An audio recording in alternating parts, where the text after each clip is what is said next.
L'adjectif épithète, en-na'at, qu'est-ce que c'est?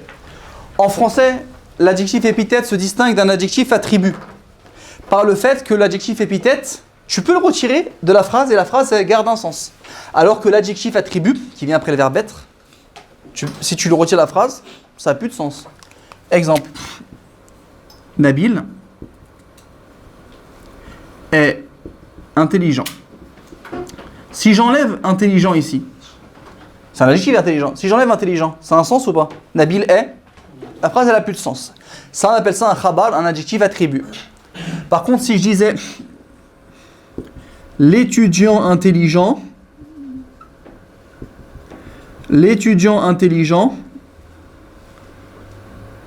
mange la pizza.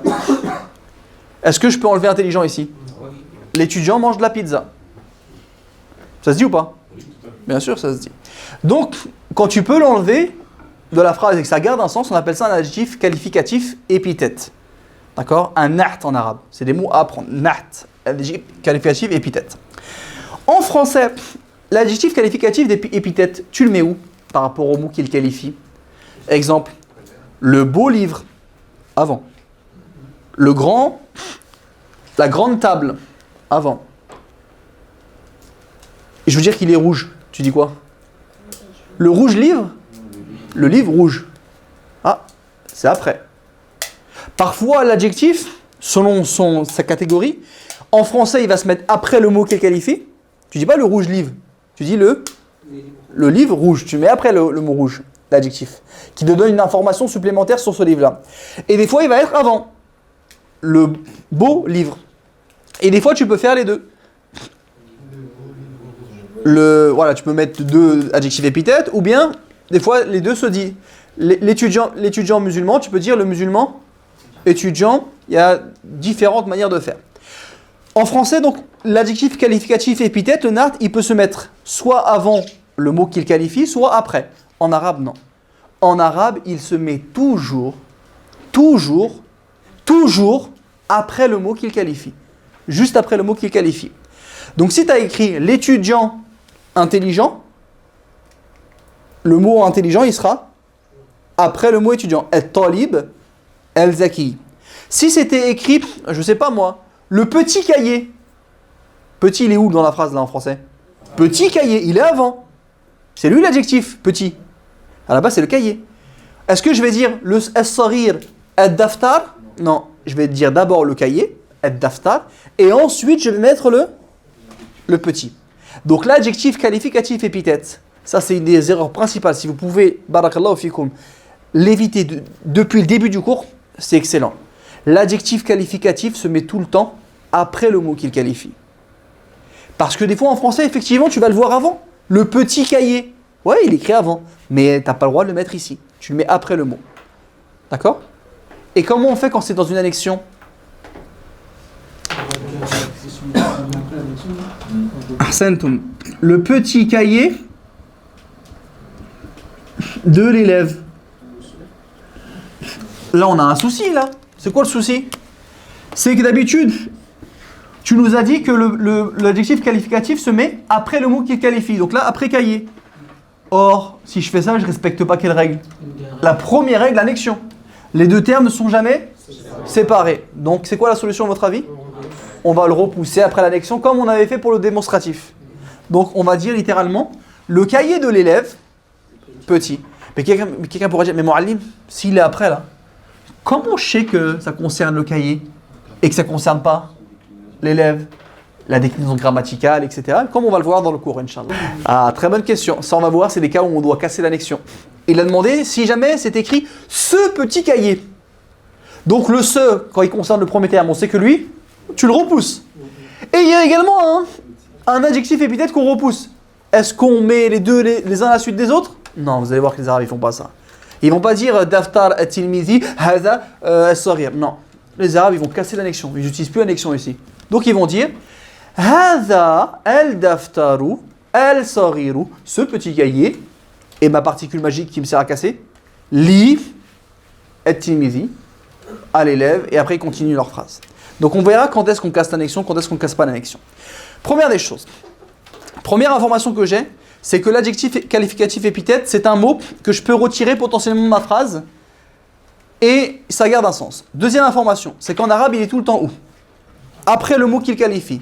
Troisième information, c'est comment ça s'appelle un art.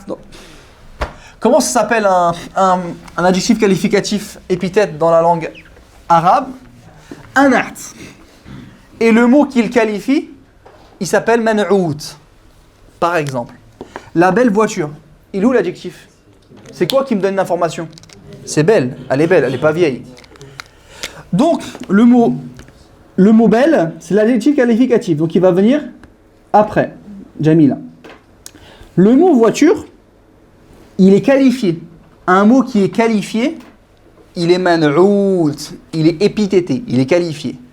Man'out. L'adjectif qualificatif, il s'appelle na'at. Et le mot qui a un na'at, on appelle ça un man'out. Ok? Maintenant, tu dois savoir comment fonctionne un na'at. La réponse, le na'at doit suivre, c'est un suiveur de la langue arabe, doit suivre le mot qu'il qualifie, en fait comme en français, en genre et en nombre. En français, s'il est féminin, la belle, est-ce que je peux dire la beau voiture? Non, la belle voiture. Si c'était au pluriel voiture, j'aurais mis belle au pluriel. Accord, genre et nombre, on n'a aucun souci. Ça fait 2. Genre et nombre. Troisième chose, s'il est défini, son adjectif qualificatif peut-être sera défini. S'il est indéfini, il sera indéfini. Écoutez bien ce que j'ai dit. S'il est défini, je n'ai pas dit s'il porte l'article. Car un mot, il peut être défini alors qu'il ne porte pas l'article. Quand? L'annexion, par exemple. Le premier terme d'annexion, il n'a pas l'article, mais il est défini par l'annexion. Bien. Il va le suivre également donc dans sa définition. S'il est défini, le man'out, l'adjectif épithète sera défini. S'il est indéfini, il sera également indéfini. Quatrième chose, le cas grammatical. Et écoutez bien ce que j'ai dit, le cas grammatical. Je n'ai pas dit le signe grammatical. Et là vont venir mes pièges délicieux. Ici, lorsque je vous dis qu'il va suivre dans le cas grammatical, ça veut dire que si lui il est au cas sujet, lui il va être au cas sujet. S'il est au cas direct, mansoub, il va être au mansoub, cas direct. S'il est au cas indirect, majoul, il sera au cas indirect. Mais je n'ai pas dit avec le même signe. Par exemple, si je vous dis les étudiants musulmans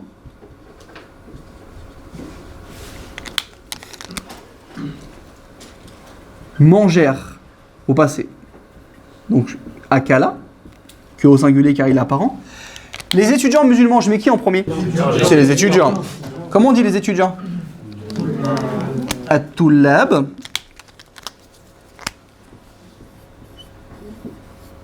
C'est un pluriel interne, j'aime taksir. At-tullabu, c'est le sujet. At-tullabu. Musulman. Alors, est-ce qu'il a l'article? Ouais. Donc, son adjectif, il va porter l'article. Al. Muslim, il y en a combien? Si je dis muslim. Un seul. Pourtant, il y en a combien là? Plusieurs. Donc, il faut que je le mette au pluriel. Il est amou, donc il accepte pour un pluriel externe. Soit muslimouna, soit muslimine. Je mets quoi? Muslimouna.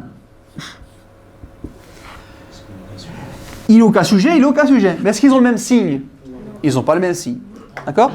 Moi, nous, on dit quand il le suit, c'est le suit dans le cas grammatical. Si c'était écrit des étudiants musulmans, j'aurais mis quoi ici? Tullabun à katanwin. Et là, j'aurais pas mis l'article. Bien. Mon piège, ça va être pour les femmes. Si c'est pour le pluriel externe féminin. Si je te donne ça. Tiens, je vous le dis pas. Faites-le. Traduisez-moi. Traduisez. Les femmes riches prendront des nouvelles voitures. C'est défini ou indéfini ça? Indéfini. Indéfini. Allez-y. Et prendront, c'est du futur. Les femmes riches prendront des nouvelles voitures. Phrase verbale ou nominale? On commence par le verbe. Sujet apparent ou pas? On conjugue donc au singulier, car il est apparent. Ça donnera quoi? C'est les femmes. Saoufa. Au féminin singulier, Ahia. Tarkabu. وستركب. Les femmes, c'est défini ou pas les femmes? Les femmes riches. Qui est l'adjectif pour vous dans les femmes riches? C'est riche. Où se met l'adjectif? Après. Donc c'est bien comme en français là. Je mets les femmes en premier. An-nisa. An-nisa ou bien l'autre mot qu'on a appris pour les femmes. Il n'a pas de pluriel externe les femmes. Le singulier c'est imra'a, mais il n'y a pas de imra'at. C'est pas parce qu'un mot il se termine par un tamarbota au singulier qu'il a forcément un pluriel externe féminin. Là on l'avait déjà appris. Il a un jem taxi, un pluriel interne. À nous de l'apprendre. Nisa ou bien niswa.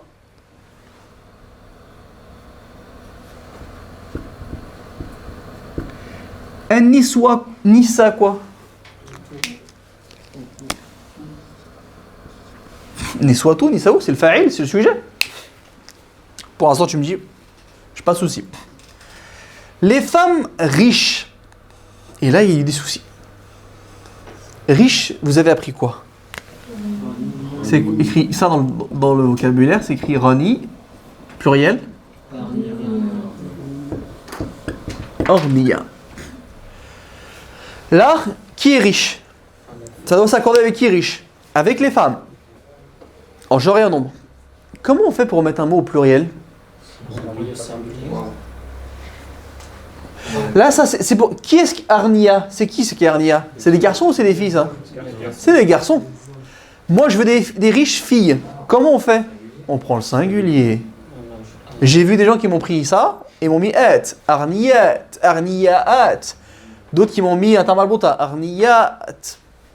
Pas où ils ont pris. On a dit que pour faire le pluriel féminin, on prend le singulier. Rani. Et tu mets et. Raniyat. Ça, oui. Tu fais le pluriel externe féminin comme ça. Nisa'u. Et donc, on a dit que c'est un adjectif qualificatif épithète, un art. Le art, il doit respecter quoi? La même définition.